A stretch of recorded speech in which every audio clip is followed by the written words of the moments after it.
Une délégation de la mairie de Boaké, conduite par le premier adjoint au maire aux côtés des commerçants sinistrés du marché d'oignons. Cette visite pour leur traduire la compassion de la municipalité et encourager les commerçants à la reprise de leurs activités.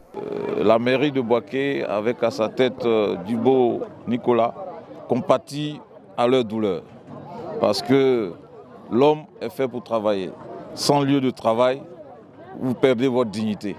Et donc la mairie est venue apporter sa compassion et les encourager à supporter cette douleur qui les frappe, parce que cette douleur frappe aussi la mairie, parce qu'ils sont aussi des contribuables. Pour cette démarche, les commerçants se veulent reconnaissants aux autorités locales. Nous sommes très contents de la présence du maire pour voir les dégâts qui ont été faits, pour voir aussi comment les commerçants sont en train de lutter pour construire les magasins. On voudrait qu'ils nous laissent au moins le temps de récupérer nos places. Si vous pouvez nous apporter des conditions matériellement, nous octroyer un peu de fonds pour qu'on puisse repartir. Aussi évoquer la reconstruction des magasins sinistrés. Les services techniques de la mairie invitent les commerçants au respect des normes. En son temps, entre les magasins, il y avait 5 mètres. Mais aujourd'hui, avec l'affluence, ils ont pris au moins 2 mètres. Et sur les 5 mètres, ils sortent des tables et ils réduisent jusqu'à 1 mètre. Je suis en train de les voir pour qu'ensemble on puisse s'organiser, pour qu'on ait au moins 2 mètres de passage. En cas de sinistre, il n'y a plus ce problème qui nous est arrivé. Le marché d'oignons, cette partie des restes du marché central de Boaké, sinistré en 1998, est partie en fumée dans la nuit du 26 au 27 août 2019.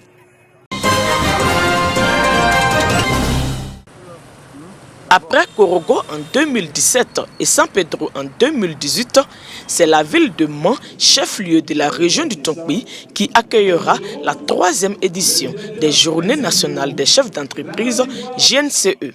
Elles se tiendront du 24 au 27 octobre prochain. Les Journées nationales des chefs d'entreprise, c'est une plateforme économique qui vise à la valorisation de tout le potentiel économique et touristique de nos différentes régions. Cette plateforme est l'opportunité pour les opérateurs économiques de capter les opportunités de toutes les régions de la Côte d'Ivoire. Un prétexte donc pour la région du Tonkpi de faire ressortir ses potentialités économiques. Il peut y avoir l'investissement dans l'agriculture, tout comme dans la transformation des matières premières agricoles. Nous avons des produits de haute qualité ici qui peuvent être labellisés, vendus en tant que produits des montagnes, notre huile rouge, notre riz, notre café. En plus de cela, permettre au tourisme de redécoller. Par le passé, était une destination touristique de premier plan au niveau de la Côte d'Ivoire. La crise est passée par là, mais nous devons relancer et mettre en valeur tous les sites que nous avons en les aménageant. Et donc nous offrons à tous ceux qui veulent investir dans le secteur du tourisme, de l'hôtellerie, de la restauration, des possibilités de le faire. Au programme de cette grande messe des chefs d'entreprise, conférences, panels, rencontres B2B, visites d'entreprise, visites touristiques, partage d'expériences et une cérémonie d'awards régionaux des chefs d'entreprise. Dans cette rizière située près de la ville de Saint-Fra dans la région de la Maraoué, ces braves dames à la tâche chantent.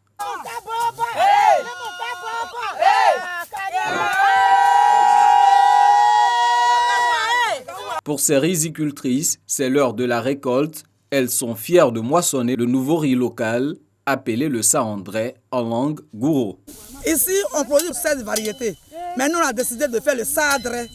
Le sahandré, c'est le riz lancé, appelé gouro. C'est du nouveau riz, ça se mange avec la sauce. Ça se mange même sans sauce. Le riz sahandré, aujourd'hui, c'est ce qui est prisé ici chez nous, dans la région de Saint-Fra. Ici, à Saint-Fra, comme dans le reste du pays gouro, le riz local est à la fois prisé et consommé à grande échelle. Une identité culinaire à l'origine du festival Sahandré ou la fête du nouveau riz en pays gouro. La ville de Saint-Fra accueille la 2e édition après celle de Boisflé. Ça devient encore renforcer l'engagement de ce peuple vaillant dans le février en donnant cette fois-ci la priorité au développement du riz local. Et cette bataille se gagnera cette fois-ci avec tous les fils et filles gouro dans toutes les branches d'activité. Promotion du riz Made in Côte d'Ivoire, appui à l'autosuffisance en riz. Pour toutes ces missions, le festival Saint-André bénéficie du soutien du gouvernement avec le parrainage de cette deuxième édition par le ministre des Affaires présidentielles, Téné Birahima Ouattara. Il était représenté par le directeur général de l'Agence de développement de la filière riz, ADERI. Nous avons prévu de construire 3 barrages à Zérouda, 4 barrages à Baslé et 3 barrages à Saint-Franc. Et la construction en cours de 3 usines d'une capacité de transformation de 25 000 tonnes chacune, une à Saint-Franc, une à Barbois et une à Baslé. Toutes ces usines seront fonctionnelles d'ici à la fin de cette année. En 2018, la production nationale de riz blanchi était de 1,4 million de tonnes. La consommation, elle, avoisine les 2 millions de tonnes par an. Environ 60 experts, dont des gestionnaires de sites et des partenaires techniques et financiers issus de 20 pays africains, prennent part à cette randonnée pédestre dans la réserve naturelle intégrale du Mont Nemba. Des échanges avec les communautés riveraines de Yéalé pour planter le décor. Le top départ est donné. Après 2 km de marche, nous sommes à l'entrée de la réserve. Le groupe s'engouffre alors dans cet écosystème. 2 autres kilomètres à parcourir. Direction une des nombreuses cascades du site qui en compte plus d'une 50aine. Chemin faisant, les randonneurs découvrent une forêt primaire. Arrivés au point de chute, ils livrent leurs sentiments. Je dois dire, très impressionnée par la beauté du Mont Nimba. C'est la première fois que je viens ici. Il n'y a aucune présence humaine qui est constatée dans cette réserve, encore moins une quelconque action de défrichement. On a vu les échanges avec les communautés, on a vu un peu leur esprit d'ouverture, mais surtout aussi d'engagement. Ça a été magnifique d'observer que ces populations sont vraiment impliquées à la préservation de leur patrimoine. Des points positifs pour l'avenir de ce parc inscrit sur la liste des patrimoines mondiaux en péril en raison d'infiltration dans sa partie guinéenne. Le bureau de l'UNESCO à Abidjan est déjà très mobilisé pour pouvoir trouver une façon de le sortir de la liste en péril. Ce que nous savons, c'est qu'en fait, cela va se baser surtout sur la très bonne coopération avec les autorités guinéennes, avec lesquelles j'ai vu qu'un partenariat avait déjà été établi. La réserve naturelle intégrale du Mont Nemba est située à la frontière de la Côte d'Ivoire, du Libéria et de la Guinée. Elle est classée depuis 1981 réserve de biosphère et site du patrimoine mondial de l'UNESCO.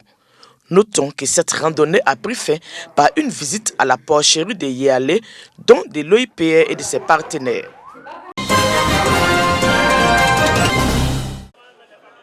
Chaude poignée de main entre responsables des communautés baoulées et malinqués pour consolider la paix et la cohabitation. Moment fort de la dernière étape de la caravane de la paix et de la cohésion sociale dans la sous-préfecture de Béoumi. À la mairie de Béoumi, les responsables des communautés saluent l'initiative des chefs cantons. Ces responsables des communautés mettent en garde toute personne contre toute action de nature à troubler la quiétude des populations. C'est que les imams a dit dans le Coran, nous-mêmes on connaît au fond. Et c'est pour cela qu'il a dit, tout, on laisse tout à Dieu. On a tout pardonné. Celui qui se cache derrière quelque chose pour venir mettre encore du feu, de l'huile sur ce feu, que les ancêtres l'appellent. En tant que femme, vraiment, on ne se sentait pas à l'aise dans Béoumi depuis cette affaire-là.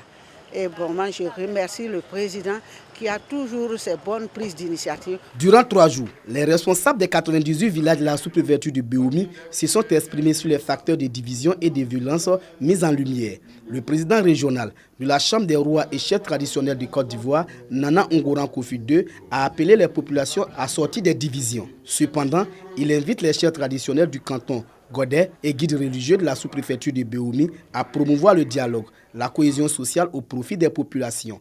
À la population de Béoumi et à toute la nation ivoirienne, c'est le message de paix, de cohésion sociale, du vivre ensemble. Parce que nous avons besoin de cela pour aller de l'avant pour le développement de la Côte d'Ivoire. À travers cette caravane, les chefs des cantons veulent apporter leur contribution à l'apaisement du climat social dans la région.